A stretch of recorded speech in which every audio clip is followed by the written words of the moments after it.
Yes, guys. Class 11th Business Studies, Chapter 1st. Okay, we are going to start. And in this chapter, we have done the definition of business as well as the objectives. In objectives, सुनना बेटा.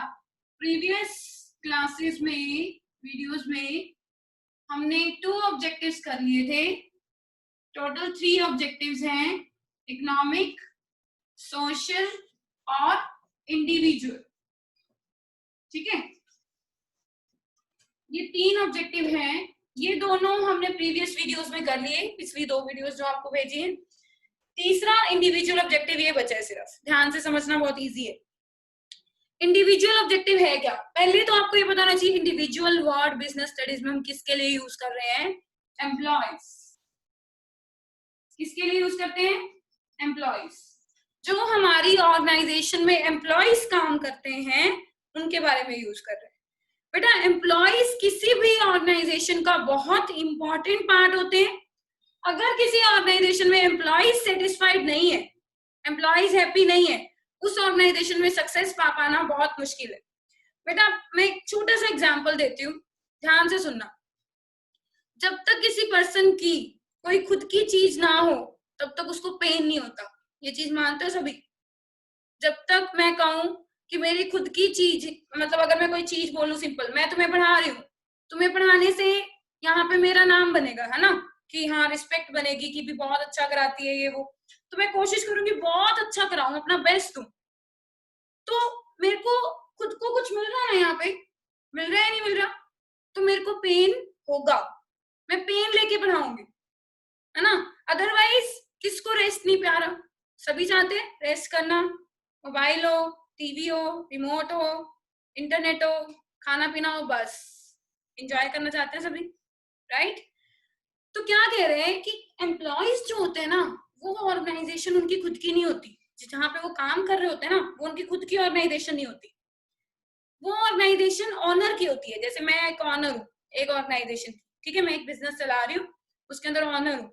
तो जितना pen लेके मैं खुद काम करूंगी ना, मैं कितने मर्जी एम्प्लॉयज रख लूं, वो नहीं काम करेंगे उतना. क्यों? क्योंकि उनको क्या मतलब है?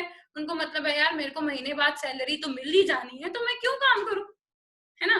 और जिसकी ऑर्गेनाइजेशन है वो पेन ले, और अगर कोई नुकसान होता भी तो हमारा नुकसान थोड़ी है, ऑनर का नुकसान है. तो एम्प्लॉयज जो है, मैं ये कहना चाहती हूँ ओवरऑल कि वो अपने आप पेन लेके काम करने को बोलते हैं. इफेक्टिवली और एफिशिएंटली काम करना, अच्छे से काम करना.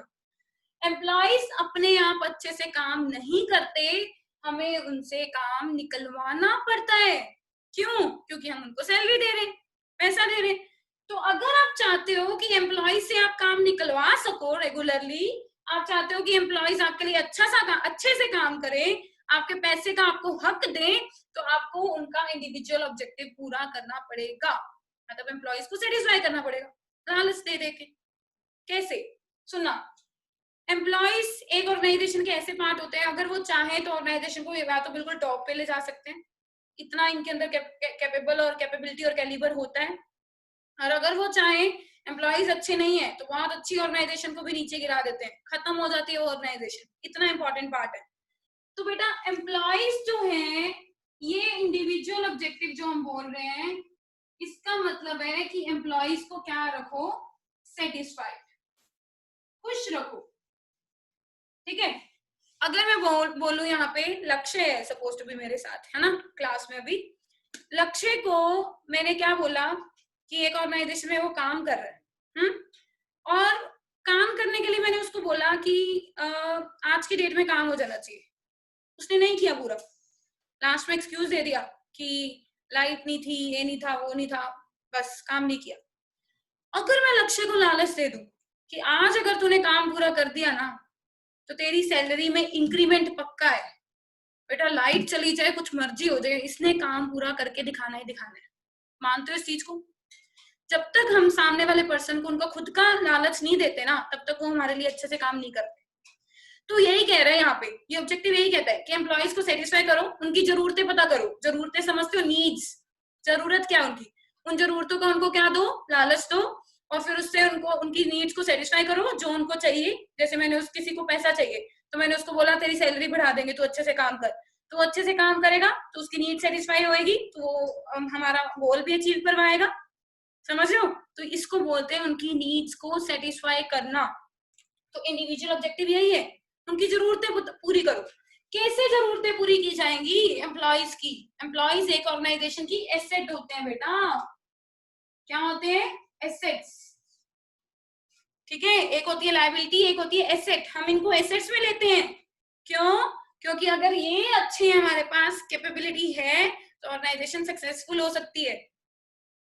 ठीक है, और हमें ये इंश्योर करना होता है कि डेली शाम को हमारी ऑर्गेनाइजेशन से हमारी एसेट्स बाहर जाती हैं, और हमें ये इंश्योर करना होता है कि वो अगले दिन हमारी ऑर्गेनाइजेशन में ही वापस आए। पता क्यों? बच्चे, जो अच्छे एम्प्लॉयज होते हैं ना, जैसे मैं लक्ष्य का एग्जाम्पल लूं, लक्ष्य मेरी ऑर्गेनाइजेशन का बहुत अच्छा एम्प्लॉय है, वो बहुत अच्छे से काम कर रहा है। तो मैंने ना लक्ष्य को ऑर्गेनाइजेशन में बहुत अच्छा पैकेज दे रखा है, like 1 lakh rupees per month ही मुझसे सैलरी ले रहे हैं। ठीक है, तो बाकी जो मेरे कॉम्पिटिटर्स है ना, उनको पता चल गया कि यार ये 1 लाख रुपीज मुस्कान से सैलरी ले रहे हैं, तो क्यों ना हम इसको लालच दें कि हम तेरे को 1,20,000 सैलरी दे देंगे, तू हमारे पास आ जा, ताकि मुस्कान की ऑर्गेनाइजेशन को नुकसान हो जाए, क्योंकि उसकी ऑर्गेनाइजेशन में ज्यादातर काम कौन करते हैं? लक्ष्य।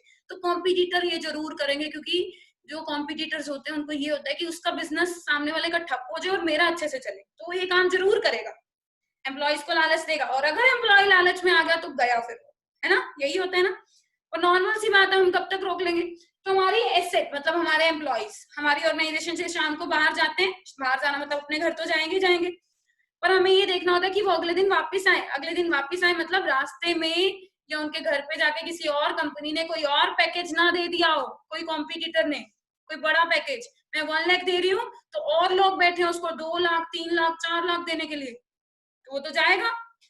तो वो कैसे इंश्योर करते हैं बेटा हम लोग? उनकी नीड्स को पूरा करके। जैसे एक एम्प्लॉय को, मैं लक्ष्य को 1 लाख रुपीज सैलरी दे रही हूँ, लेकिन ये ऑर्गेनाइजेशन में इस तरह से काम करता है रिलैक्स होकर, जैसे ऑर्गेनाइजेशन का बॉस हो ये पूरा, इतने अच्छे से काम करता है। तो अगर ये इस तरह से काम कर रहा है तो इसको लगेगा यार सब कुछ पैसा थोड़ी होता है, मैं कहीं और मुझे 2 लाख सैलरी मिल रही है, वहां जाके नौकरों की तरह काम करूंगा, सर्वेंट ही कहलाऊंगा, यहाँ पे बॉस की तरह रहता हूँ, कम मिल रही है तो क्या हो गया? तो वो कुछ भी करके नहीं जाएगा। तो ये ट्रिक्स होती है, एम्प्लॉयज को सेटिस्फाई करके हम अपनी ऑर्गेनाइजेशन में उनको मेंटेन करके रखते हैं। तो मैं यहाँ पे क्या समझा रही हूँ बेटा? एम्प्लॉयज को सेटिस्फाई करो उनकी जरूरतें पूरी करके। और एक एम्प्लॉय हमसे क्या मांगता है यार? सोचो क्या मांगता है? पहली बात तो पैसा मांगता है ना? पैसे के लिए काम कर रहे हैं सभी, सैलरी तो सभी एक्सपेक्ट करते हैं कि अच्छी हो। ठीक है, अगर आप उनको अच्छी सैलरी दे रहे हो तो क्या वो छोड़ के जाएंगे? नहीं। ठीक है, तो 3 नीड्स हम मान के चलते हैं इसके अंदर। मैं 3 नीड्स आपको करा रही हूँ। सबसे पहली नीड है फाइनेंशियल। फाइनेंशियल मतलब पैसा। एम्प्लॉय क्या मांगता है बेटा? पहले सैलरी मांगता है एक अच्छी। अगर आप अच्छी सैलरी प्रोवाइड कर रहे हो तो वो क्यों छोड़ के जाएगा? ठीक है, अच्छी सैलरी, रीजनेबल, डिजर्वेबल, जिसके अंदर पर्क्स भी हों, अलाउंसेस भी हों, है ना, बोनस वगैरह भी हो, अलग से सब कुछ मिले। ठीक है, समझ गए सभी? फिर उसके बाद एक एम्प्लॉय क्या मांगता है बेटा? अपनी सोशल नीड हमसे मांगता है। क्या मांगता है? Social need. सोशल नीड का यहाँ पे ये मतलब है कि वो हमसे एक्सपेक्ट करता है कि हम उनकी एक पहचान बनाएं, उनकी रिस्पेक्ट करें, उनकी डिग्निटी को मेंटेन करके रखें। वो एज ए एम्प्लॉय है ऑर्गेनाइजेशन में, उनके साथ मिसबिहेव नहीं होना चाहिए, नौकरों की तरह ट्रीट नहीं करना, उनको बहुत अच्छे से ट्रीट करना है। समझ गए? उसको बोलते हैं सोशल। ठीक है, तो उनकी एक पहचान, रिकॉग्निशन, डिग्निटी, रिस्पेक्ट। ठीक है, ये फिर एम्प्लॉय क्या मांगता है बेटा? जब ये दोनों भी नीड्स पूरी हो जाती है फिर और एक्स्ट्रा मांगता है। क्या मांगता है बेटा? Higher level need. Higher level need में बेटा वो मांगता है हमसे पर्सनल ग्रोथ। इसका मतलब है कि हम एम्प्लॉय को रेगुलरली सैलरी देने के साथ साथ, रिस्पेक्ट देने के साथ साथ प्रमोशन करें उसकी। वो एक ही जगह पे नहीं बैठा रह जाए। अगर उसको वहां पे कुछ और एक्सप्लोर करने को नहीं मिलेगा, अपनी खुद की ग्रोथ करने को नहीं मिलेगी, तो वो छोड़ के जाएगा। जहां पे उसको ग्रोथ करने को मिलेगी वो वहीं जाएगा। तो उसको क्या करो? उसकी ग्रोथ के उसको चांसेस दो। उसको बोलो कि अगर तुम अच्छा परफॉर्म करोगे तो तुम्हें प्रमोशन भी मिलेगी, तुम्हें ट्रेनिंग भी दी जाएगी, तुम्हारी डेवलपमेंट करेंगे हम लोग। समझ रहे हो? तुम एक ही पोस्ट पे नहीं रहोगे। तो इसको क्या बोलते हैं, लास्ट हायर लेवल नीड। अगर आप ये 3 नीड्स एम्प्लॉय की सेटिस्फाई कर देते हो तो एम्प्लॉय आपसे खुश है, फिर वो क्यों छोड़ के जाएगा, है ना। जब कभी भी कोई एक एम्प्लॉय डिससेटिस्फाई होता है ना किसी भी रीजन से लेके, या तो बॉस की चिक चिक बहुत ज्यादा है, बॉस सैलरी कम दे रहा है, रिस्पेक्ट नहीं है, तो उसको मौका मिलता है यार छोड़ने का। जैसे कोई और अच्छी जॉब दिखती है उसको कि मुझे मिल रही है, तो वो क्या कर देगा, लीव कर देगा आपकी जॉब, छोड़ देगा। तो इसीलिए इंडिविजुअल एम्प्लॉयज को सेटिस्फाई रखना बहुत जरूरी है, क्योंकि अच्छे एम्प्लॉयज मिलना बहुत मुश्किल है। वो हमारी ऑर्गेनाइजेशन की एसेट है, और हर शाम को हमारी एसेट हमारे घर से बाहर जाती है, और हमें इंश्योर करना होता है कि वो अगले दिन सुबह हमारी ऑर्गेनाइजेशन में ही वापस आए, कोई और छीन के ना ले जाए उनको, ठीक है। तो ये नीड्स, ठीक है। एम्प्लॉय क्या मांगता है, और इसके अलावा बस यही, पैसे के साथ साथ क्या मांगता है, जहाँ पे काम कर रहा है ऐसा ना हो कि वहां पे इतनी गर्मी हो, पसीना आता रहे सारा दिन, एक वर्किंग एनवायरनमेंट भी तो अच्छा होना चाहिए ना, रिस्पेक्टफुल होना चाहिए, अच्छी वर्किंग कंडीशंस मांगता है, पर्क्स मांगता है। पर्क्स समझते हो, जैसे जब हम सैलरी के एक्स्ट्रा में उनको देते हैं ना गिफ्ट वगैरह, लाइक कार दे दी, बंगला दे दिया, या कुछ ये एम्प्लॉयज को देते हैं, बड़ी बड़ी कंपनीज प्रोवाइड करती है, नॉर्मल सी बात है। इसको क्या बोलते हैं, individual objective. Clear all of you, समझ में आ गया। तो एम्प्लॉयज को हम कैसे सेटिस्फाई कर सकते हैं, उनकी जरूरतों को पूरा करके, उनको अच्छी सैलरी प्रोवाइड करके, उनको अच्छा वर्किंग कंडीशन प्रोवाइड करके, एनवायरनमेंट प्रोवाइड करके, सब कुछ अच्छा अच्छा प्रोवाइड करके, और इन तीनों नीड्स को एक्सप्लेन कर देना, बस, ठीक है। तो ये हो गए बेटा हमारे ऑब्जेक्टिव्स कंप्लीट। अब ऑब्जेक्टिव्स के बाद अब हम डिस्कस करेंगे बिजनेस के बारे में। हमने अभी तक क्या क्या डिस्कस कर लिया, ये 3rd वीडियो है। इस 3rd वीडियो में मैं तुम्हें बता दूं, हमने अभी तक डिस्कस कर लिया बिजनेस का मीनिंग, ठीक है। बिजनेस स्टडीज स्टार्ट की थी क्लास 11th में, बिजनेस का मीनिंग किया था, और उसके ऑब्जेक्टिव्स किए। बस ये 2 टॉपिक हमने कर लिए 3rd वीडियो में। अब 3rd वीडियो में भी इसमें हम अगला टॉपिक जो स्टार्ट कर रहे हैं, जो बिजनेस का मीनिंग किया था ना, उस मीनिंग के बेसिस पे उसी की कैरेक्टरिस्टिक्स, फीचर्स, ठीक है, कि बिजनेस कैसे कैसे क्या क्या क्या होता है बिजनेस में, ठीक है। तो कैरेक्टरिस्टिक्स बहुत इजी है, जो मीनिंग है उसी के अंदर से कैरेक्टरिस्टिक्स हम निकालेंगे, ध्यान से सुनना सभी। देखो, सबसे पहले मैंने बिजनेस के अंदर तुम्हें मीनिंग के अंदर ये बताया था कि business refers to an economic activity, पैसा कमाने की एक्टिविटी है, ठीक है, जिसके अंदर क्या किया जाता है, एक्सचेंजिंग, सेल और purchase of goods and services, in which sale और exchange of goods and services are done, ये किया जाता है, ठीक है। और क्या बताया था, रेगुलर बेसिस पे होता है, डेली बेसिस पे, टू अर्न प्रॉफिट, ये मीनिंग हमने डिस्कस किया था। It refers to an economic activity which is conducted on regular basis with sale और exchange of goods and services to earn profit, ये मीनिंग हमने डिस्कस किया था। अब मीनिंग के बाद बेटा फीचर्स निकलते हैं इसी के मीनिंग में से, ठीक है। कैसे, सुनना। सबसे पहला फीचर निकलेगा economic activity, first feature meaning में से निकालते हैं। सेकेंड फीचर निकलेगा सेल और exchange of goods and services, meaning में से निकाल रहे हैं। देखो बड़ा इजी है बेटा, अगर आप सेल कर रहे हो गुड्स को, तो आपने कहीं से इकट्ठी भी तो करी होगी, पहले कहीं से लेके आए होगे गुड्स, फिर ही सेल कर रहे हो ना। तो बिजनेस में कहीं से लेके आना या फिर खुद बनाई होंगी, तभी सेल कर रहे हो। तो इसलिए एक और फीचर इसके अंदर ऐड करो, जो डेफिनेशन में हमने नहीं लिखा, तो हमने कॉमन सेंस यूज किया उसके अंदर, डेफिनेशन में नहीं लिखा, कॉमन सेंस है कि अगर सेल कर रहे हैं तो ऑब्वियसली कहीं से गुड्स हम लेके भी आए होंगे, या फिर हमने खुद ने क्या की होगी, प्रोड्यूस की होगी। तो इसके लिए हम एक और फीचर ऐड करते हैं सेकेंड के साथ, that is production and procurement. या तो हमने उसकी प्रोडक्शन की होगी गुड्स की, ठीक है, या तो प्रोड्यूस किया होगा, खुद बनाया होगा, या प्रोक्यूर, प्रोक्यूर का मतलब कहीं से लेके आए होंगे बनी बनाई आगे बेचने के लिए, है ना। Procure, procurement of goods and services, ये भी फीचर बनना चाहिए, फिर बनना चाहिए ना, इसको भी हम डिस्कस करेंगे, ठीक है। और थर्ड फीचर तुमने ये बना दिया। फोर्थ फीचर हो गया बेटा रेगुलर बेसिस, बड़ा इजी हो गया। फिफ्थ फीचर हो गया to earn profit, profit motive क्या हो गया, फिफ्थ फीचर। अब बच्चे सिर्फ तो प्रॉफिट नहीं होता बिजनेस में, बिजनेस बेड ऑफ लॉसेस थोड़ी है कि आपको सिर्फ पैसा ही पैसा मिलेगा, लॉस भी तो होने के चांसेस हैं। तो एक और फीचर हम ऐड करते हैं, ये तो हमारा मोटिव होता है प्रॉफिट अर्न करना, लेकिन कभी कभी इसके अंदर लॉस भी हो जाते हैं, रिस्क भी हो जाता है। रिस्क समझते हो, लॉस होने के चांसेस, तो उसको बोलोगे अनसर्टेनिटी ऑफ रिटर्न। इन सबको मैं एक्सप्लेन करती हूँ अभी, डोंट वरी, ओके।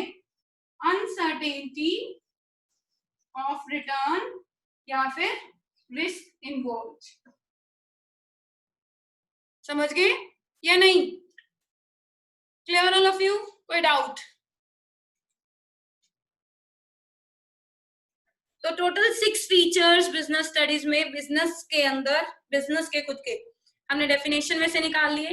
4 तो सीधा सीधा डेफिनेशन में से निकल रहे थे और 2 उनके बेसिस पे कॉमन सेंस हमने यूज की तो निकल गए, ठीक है, ये हो गया। अब इनको मैं अच्छे से एक्सप्लेन कर रही हूँ कि आपको पेपर में लिखना हो तो कैसे पॉइंट्स बना के लिखोगे, ठीक है। सुनो, सबसे पहले है इकोनॉमिक एक्टिविटी। स्टार्ट कर रहे हैं बेटा, सुनना।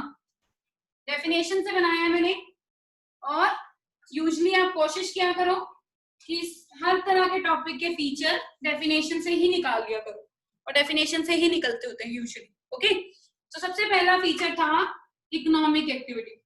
तो आप सभी को पता ही है कि इकोनॉमिक एक्टिविटी क्या होता है, जिसके अंदर मोटिव क्या होता है, पैसा कमाना, है ना। तो बिजनेस क्या है, एक इकोनॉमिक एक्टिविटी है जिसमें हमारा मोटिव होता है पैसा कमाना, टू अर्न मनी। और नॉन इकोनॉमिक एक्टिविटी क्या होती है, जिसके अंदर सिर्फ मेंटल सेटिस्फेक्शन चाहिए होती है, जहाँ पे हम लोगों का वेलफेयर करते हैं, फ्री में सर्विसेज दे देते हैं, फ्री में गुड्स दे देते हैं, चैरिटी दे देते हैं, वो नॉन इकोनॉमिक होती है। लेकिन यहाँ पे आपको लिखना पड़ेगा कि बिजनेस इकोनॉमिक ही है, क्योंकि इकोनॉमिक एक्टिविटी का मतलब होता है टू अर्न मनी, और बिजनेस का मोटिव भी क्या है, टू अर्न मनी, बस बहुत है। इकोनॉमिक एक्टिविटी 3 पॉइंट्स बन जाएंगे। फर्स्ट, बिजनेस इकोनॉमिक एक्टिविटी है। सेकंड, इकोनॉमिक एक्टिविटी का meaning to earn money. Third, business का भी मोटिव क्या होता है, बिजनेस में भी हम कोशिश क्या करते हैं, पैसा कमाना। क्यों कोशिश करते हैं, ये भी लिख सकते हो। फोर्थ पॉइंट क्या, क्योंकि हर बिजनेसमैन जो है सरवाइव करना चाहता है, तो जब तक पैसा नहीं कमाएगा तो ऑर्गेनाइजेशन में सरवाइव, मार्केट में सरवाइव नहीं कर पाएगा। बस बहुत है, फर्स्ट पॉइंट इतना ही। सेकेंड पॉइंट था बेटा प्रोडक्शन एंड प्रोक्यूरमेंट, कि अगर आप गुड्स को बेचना चाहते हो तो या तो उसको क्या करोगे, बनाओगे, उसकी प्रोडक्शन करोगे, और प्रोक्यूरमेंट,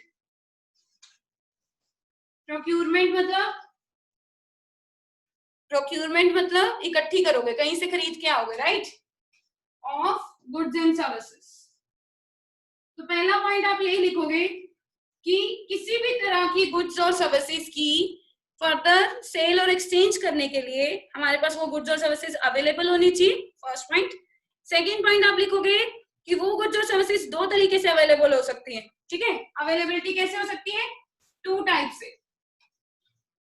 कैसे कैसे हो सकती है बेटा, एक तो क्या करके, या तो गुड्स को खुद बना लो, मैन्युफैक्चर कर लो, that is production. Production means खुद की मैन्युफैक्चरिंग यूनिट लगा के आप खुद बना रहे हो, गुड्स को मैन्युफैक्चर कर रहे हो। और प्रोक्यूरमेंट मींस बनाता कोई और है, जैसे बॉम्बे में कोई बनाता है, आप उससे ले आते हो और आगे लोगों को बेचते हो, जैसे होलसेलर और रिटेलर करते हैं, उसको बोलते हैं प्रोक्यूरमेंट। तो सेकंड पॉइंट आप यही लिखोगे कि अवेलेबिलिटी 2 तरीके से होती है, प्रोडक्शन और प्रोक्यूरमेंट। थर्ड पॉइंट लिखोगे प्रोडक्शन का मीनिंग, फोर्थ पॉइंट लिखोगे प्रोक्यूरमेंट का मीनिंग, और कह दोगे किसी भी गुड्स और सर्विसेज को सेल और एक्सचेंज करने के लिए ये दोनों होना जरूरी है, वरना कैसे सेल करोगे। बस 4 पॉइंट बन गए, मोर देन सफिशिएंट। अंडरलाइन कर देना मेन वर्ड्स को, ठीक है। नेक्स्ट पॉइंट क्या है बेटा, प्रोडक्शन प्रोक्यूरमेंट के बाद थर्ड पॉइंट सेल और exchange of goods and services. अच्छा, पीछे भी सेकेंड पॉइंट में भी गुड्स एंड सर्विसेज है ना।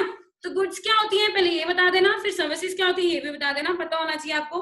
गुड्स क्या होती है बेटा, जो टेंजिबल प्रोडक्ट्स होते हैं, मार्कर, मार्कर दिख रहा है आपको, टच कर पा रहे हो, ठीक है, मैं टच कर पा रही हूँ, देखो, है ना। तो ये क्या है, टेंजिबल प्रोडक्ट। इनटेंजिबल क्या होता है, इनटेंजिबल प्रोडक्ट वो होता है जिसको हम ना तो टच कर सकते हैं ना देख सकते, सिर्फ फील कर सकते हैं। क्या कर सकते हैं, फील। सर्विसेज जैसे जैसे मैं तुम्हें एजुकेशन प्रोवाइड कर रही हूँ, नॉलेज प्रोवाइड कर रही हूँ, तुम इस नॉलेज को फील कर पा रहे हो, तो ये मेरी सर्विसेज है, ना कि गुड्स। मैं तुम्हें कोई गुड्स नहीं दे रही हूँ, कोई सामान आके तुम्हें सेल नहीं कर रही हूँ, तुम मुझसे सर्विसेज ले रहे हो। सर्विसेज मतलब नॉलेज ले रहे हो, ये इनटेंजिबल है, इसको सिर्फ तुम फील कर पा रहे हो कि समझ आ रहा है तो फील कर पा रहे हो, सेटिस्फाइड, हाँ कि आ रहा है समझ। अगर नहीं आ रहा तो अनसेटिस्फाइड फील करते हो, समझ गए, ठीक है। चलो, तो प्रोडक्शन, प्रोक्यूरमेंट, ये सेकंड पॉइंट तो हमने कर लिया। थर्ड पॉइंट था सेल एंड एक्सचेंज, सेल और exchange of goods and services. ये सुनना बेटा सभी ध्यान से। सेल का मतलब क्या होता है? फर्दर किसी को आगे देना और उसके बदले में मनी लेना। एक्सचेंजिंग यही होता है, कुछ देना और उसके बदले में लेना, है ना। तो जो हमने गुड्स इकट्ठी करी है या प्रोडक्शन करी है, लेके आए कहीं से, उसको आगे बेचेंगे भी तो सही ना। तो बिजनेस में हमें सेल करनी होती है।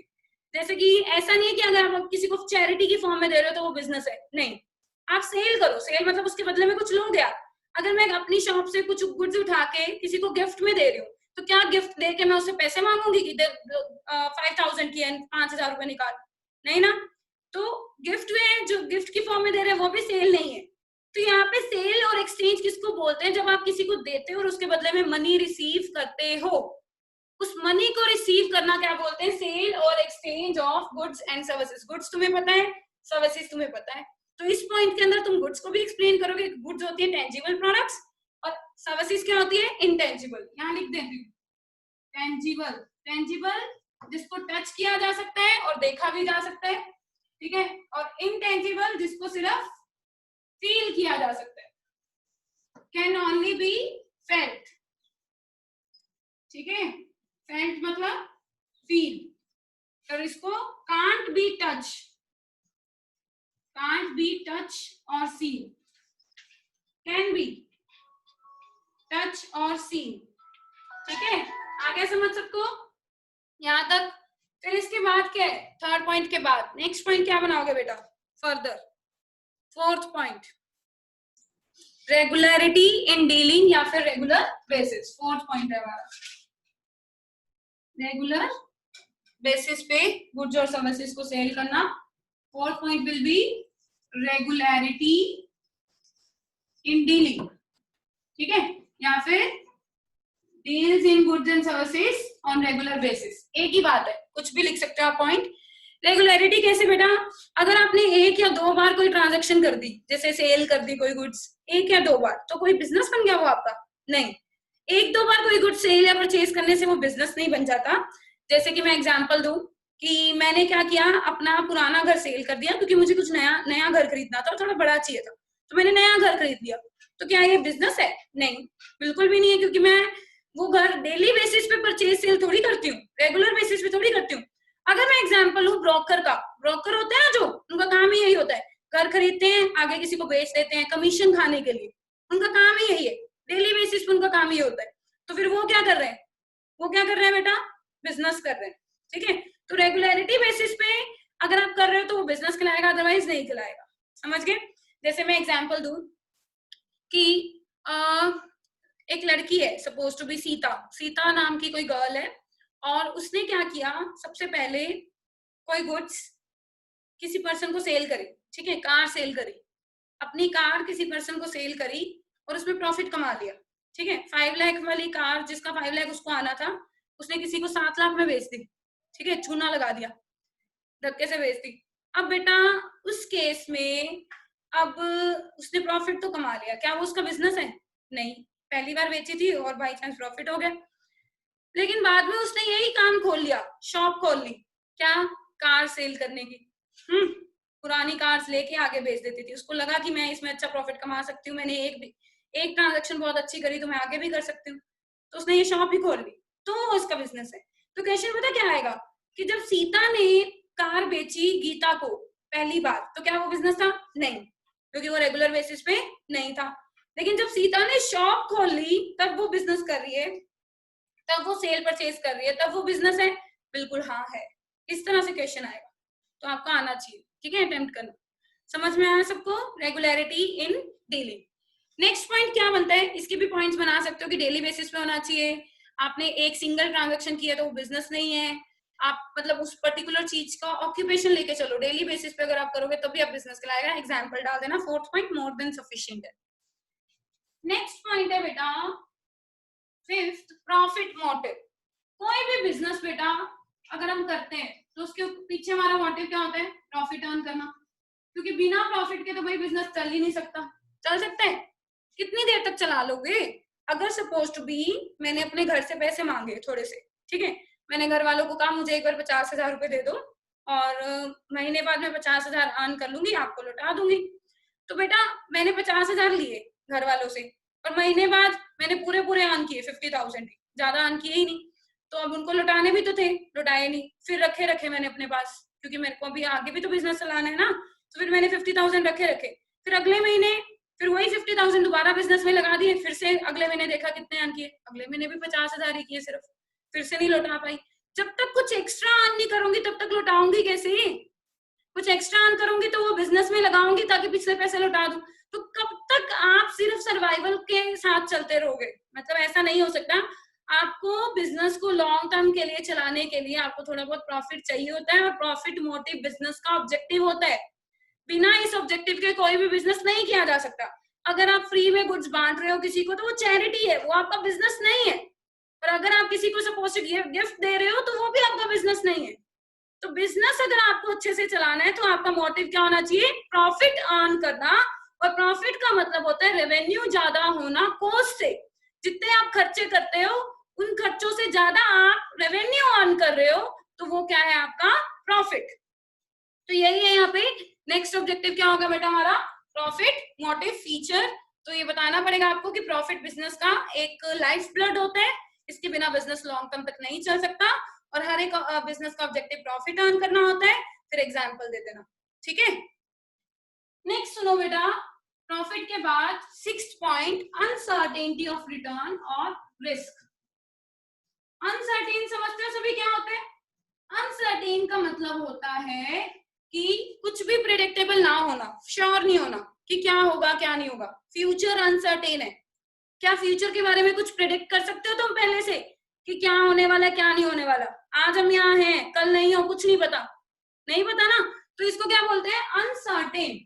और ऑफ रिटर्न का मतलब कि प्रॉफिट बिजनेस में से कितना आएगा, मतलब बिजनेस से आप कितना कुछ अर्न कर लोगे, इसकी कोई श्योरिटी नहीं होती। या फिर और क्या लिख सकते हो इसको? रिस्क। रिस्क इन्वॉल्व होता है बिजनेस में। कैसे होता है रिस्क इन्वॉल्व? क्योंकि बेटा आज अगर आपका बिजनेस बहुत अच्छा चल रहा है, आप करोड़पति हो, आप बहुत अर्न कर रहे हो, जरूरी नहीं है कि कल आपका बिजनेस बहुत अच्छा चले, क्योंकि लोगों के टेस्ट भी बदलते रहते हैं, फैशन भी बदलता रहता है, टेक्नोलॉजी बदलती रहती है, सब कुछ चेंज होता रहता है। क्या पता कि आप बिजनेस कर रहे हो अच्छा, और कल किसी उसकी जगह पे कोई और चीज आ जाए तो लोग फटाफट वो खरीदने लग जाए, आपका बिजनेस ना चले। तो कुछ नहीं श्योरिटी होती बिजनेस में, डर बहुत होता है। मानते हो इस चीज को? जितना बड़ा बिजनेस होता है ना, तुम्हें बात माननी पड़ेगी, उतना रिस्क होता है और उतनी उन लोगों के दिमाग पे टेंशन होती है। मैं बोलती हूँ ना बार बार, जितना बड़ा बिजनेस उतने ज्यादा उन लोगों को क्या होती है? टेंशन होती है, डिप्रेशन की प्रॉब्लम उनको होती है, नींद आती नहीं, रात को गोलियां खा के सोते हैं, है ना। और जो हैंड टू माउथ अर्न करते हैं, भी अगले दिन अर्न कर लेंगे फिर खा लेंगे, उनको इतनी टेंशन नहीं होती, क्योंकि उनके बहुत बड़े बड़े बिजनेसेस तो चल नहीं रहे, नुकसान तो क्या होएगा, कोई नहीं होगा ना कोई नुकसान, तो उनको टेंशन नहीं होती, तो वो अपना आराम से लाइफ जो है थोड़े में ही अच्छे से एंजॉय कर लेते हैं। लेकिन जिनके बहुत बड़े होते हैं ना, उनके पास पैसा तो ज्यादा होता है लेकिन वो एंजॉय नहीं कर पाते, टेंशन में रहते हैं कि करोड़ों का बिजनेस कल ठप ना हो जाए, ठीक है। तो इसको बोलते हैं अनसर्टेन होना, अनप्रिडिक्टेबल। अनप्रिडिक्टेबल मतलब जिसके बारे में कुछ नहीं कहा जा सकता। बिजनेस से कितना पैसा आएगा आने वाले टाइम में रिटर्न की फॉर्म में, रिटर्न मतलब बदले में कितना पैसा हम कमाएंगे, कुछ फिक्स नहीं होता, क्योंकि बिजनेस बेड ऑफ रोजेस नहीं है, इसमें कांटे भी मिलते हैं और कांटों को फेस करना